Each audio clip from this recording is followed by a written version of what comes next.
Amigos, vídeo para dia 11 de agosto, segunda-feira.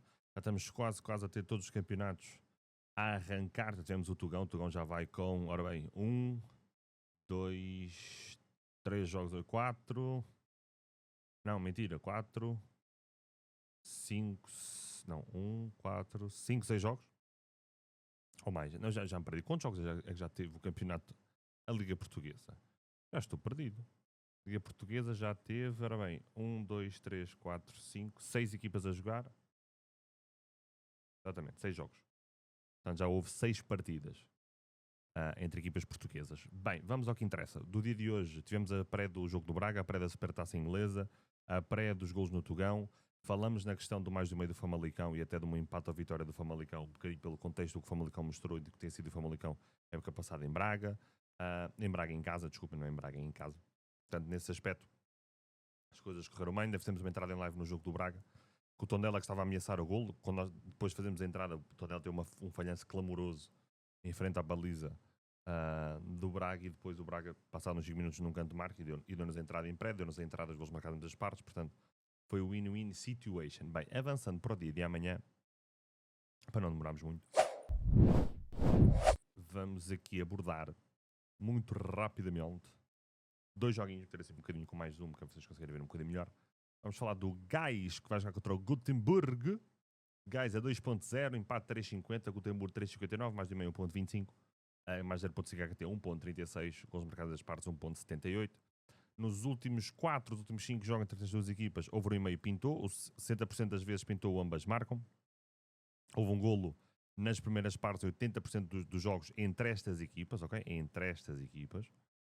Confronto direto. Os últimos 5 jogos do Gais, 0-0 em casa, 3-2 fora com a Marbi, estava 0 intervalo, 3-0 fora, estava 0 intervalo, 2-0 em casa, estava 2-0 intervalo, 2-2 fora, estava 1 igual ao intervalo. Já o Gutenberg nos últimos 5 jogos venceu por 3-1, tinha 2 gols na primeira parte, perdeu por 2-1 os 2 gols na primeira parte, perdeu por 1-0, estava 0-0 ao intervalo, 4-3 estava a ganhar 3-1 ao intervalo, foi perder o jogo por 4-3, e 3-0 ao 10 force, e estava a vencer por 2 bolas a 0 ao intervalo. Portanto, não vamos inventar muita roda, mais de meio a 1.25, e gols marcados das partes a 1.78.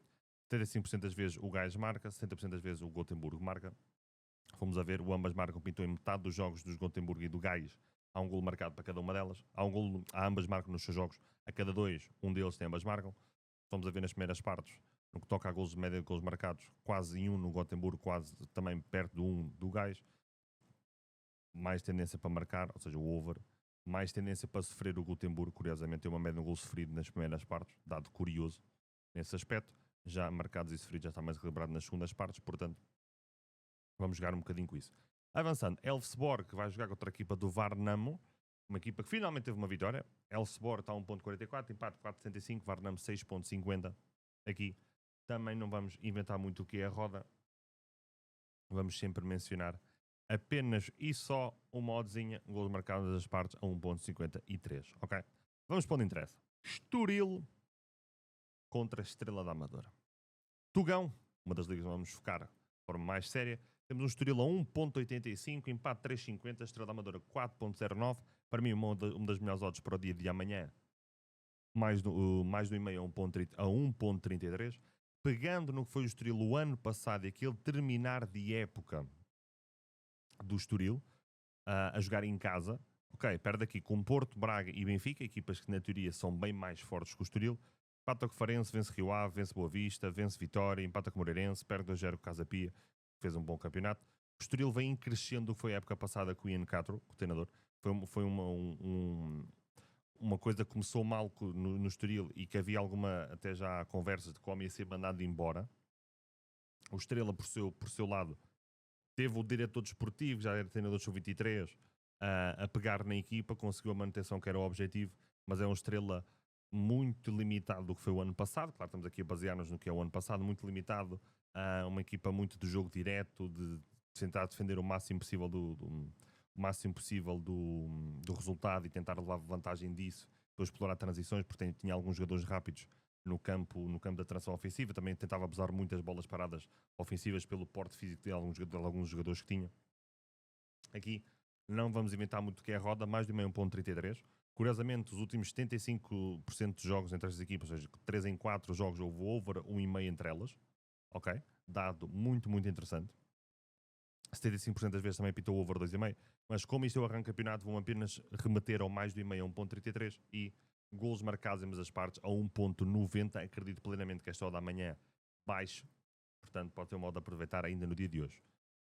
Finalizando, Porto-Vitória, jogo, partida que devia ter sido realizada no sábado. Desculpem. Mas infelizmente com a morte do Jorge Costa o jogo foi adiado. E muito bem. Para esta segunda-feira, Porto a 1.65, empate 4-0, Vitória 5.72. Duas incógnitas grandes entre as equipas. Certo que com o Farioli e o Porto nos amigáveis que teve, houve coisas muito engraçadas demonstradas. Sobretudo aquele amigável que o Atleta deixou ali muita água na boca. No Vitória temos aqui alguma incerteza. Luís Pinto, este treinador do Tondela que subiu. Muita chegada de jogador novo, muita chegada de jogador de mercado um bocadinho mais periféricos, contratação de 9 ponta de lança, os amigáveis não correram assim pelo melhor, mas são para isso mesmo, para haver erros. Porto joga em casa, tem essa componente, não é uma componente mental, porque por muito que os jogadores digam vamos jogar para dar a vitória e isso, ou o que é que seja, há sempre, os jogadores ficam sempre afetados e não há propriamente uma mudança de chip, porque os jogadores de futebol são humanos também. Mas o Porto joga em casa, deixou boas amostras nos amigáveis que teve de vento, o próprio jogo com o Atlético de Madrid deixou ali coisas muito interessantes a se observar. Eu arriscaria na odd do Porto se estivesse a 1.70, estando a 1.75 não gosto tanto. Portanto, para aqui, gosto de odd de cantos na primeira parte a mais 3.5 cantos na primeira parte a 1.40. O Porto acredito que entre forte, joga em casa, motivado, muito jogador novo interessante, Froholt à cabeça, Borja Sainz, tem o Samu, pode estar a ser apertado por Luke de Jong de certa forma. Há a questão de Gabri Veiga. Temos, por exemplo, Alberto Costa no corredor direito. Portanto, acredito num Porto a entrar forte. Por exemplo, o Porto contra o Atlético mostrou que consegue pressionar alto, mostrou que também consegue ter uma capacidade de construir muito baixo, convidar o adversário à pressão e depois aproveitar os espaços vazios saindo pelo corredor central e com os médios, projetando muito os laterais. Portanto, nessa primeira fase, se não projetar os laterais estão um bocadinho mais dentro. E aí o Alberto Costa pode ter algumas dificuldades. Mas isto para dizer o quê? Acredito que o Porto entre forte, acredito que o Porto queira entrar a mostrar serviço, por assim dizer. Portanto, gosto aqui do mais 0.5 HT a 1.33, gosto dos cantos do mais 3.5 cantos HT a 1.40 nessa perspectiva de um Porto entrar forte e um Vitória com algumas dificuldades. O Vitória, não sei, por exemplo, que linha defensiva que o Vitória vai ter. O ano passado essa própria linha defensiva teve algumas dificuldades. Há algumas mudanças no ataque do Vitória. O mesmo se aplica ao meio campo, portanto, mais de 0.5 HT a 1.33, mais 3.5 cantos HT a 1.40 e golos marcados em ambas as partes a 1.73. Para mim é a odd do dia de amanhã, excelente, vai ser uma das minhas prés, já vou colocá-las daqui a bocado no Telegram antes com a odd baixo, vou já entrar nela com tudo. Portanto, amigos, estamos conversados. Repito, se a odd do Porto subir para valores ali à volta do 1.70, possivelmente farei uma entrada na vitória do Porto com meia stake, será uma das minhas entradas. Estamos conversados. Como vos disse, volto a relembrar, vou-me focar Campeonato Português, Bundesliga e Premier League, não só para me especializar em mercados e ligas que eu gosto muito de acompanhar e gosto muito e conheço muito bem as equipas e que acompanho já há muitos anos, como também por fortuito da minha vida pessoal. Ajuda-me com os horários, sobretudo da Premier e da Bundesliga, sobretudo ao sábado, havendo jogos logo ao arranque da tarde, jogos logo na sexta-feira, ajudam para depois agilizar o resto da minha vida à volta deste pequeno meu hobby, porque isto para todos os efeitos é um hobby dos meus caros. Portanto, se estão a gostar deste conteúdo, se estão a gostar do que nós estamos aqui a fazer, deem uma forçazinha, deixem os comentários. Se vocês comentarem todos os vídeos que eu lanço, ajuda imenso o algoritmo. Deixar aquele followzinho, deixar aquele like, sobretudo, volto a dizer, o comentário em todos os vídeos que eu lanço. 1, 2, 3, 4, 5 comentários a cada vídeo é excelente por causa do algoritmo. Estão os dados lançados para o dia de amanhã. Amanhã vamos estar a acompanhar em live o Porto, que é às 8h45, o jogo. O jogo das 6h45 do Estoril com o Estoril Praia com o Estrela da Amadora não garanto que consiga ver, mas o Porto com certeza que iremos estar a acompanhar no dia de amanhã. Meus amigos, estamos conversados. Poderei, já sabem, alargar sempre os jogos que posso abordar e analisar nessa questão de agora focar noutras ligas. Pontualmente La Liga, Liga 1, Série A, mas mais pontualmente. Vamos focar também na Liga dos Campeões da Liga Europa. O Aposto regressa amanhã porque temos jogos na terça-feira e regressa na terça porque temos jogos na quarta e por aí fora. Vamos estar e vai ver com umas mudançazinhas aqui em overlays, etc. Depois fiquem atentos. Amigos, estamos conversados. Vemos no próximo vídeo.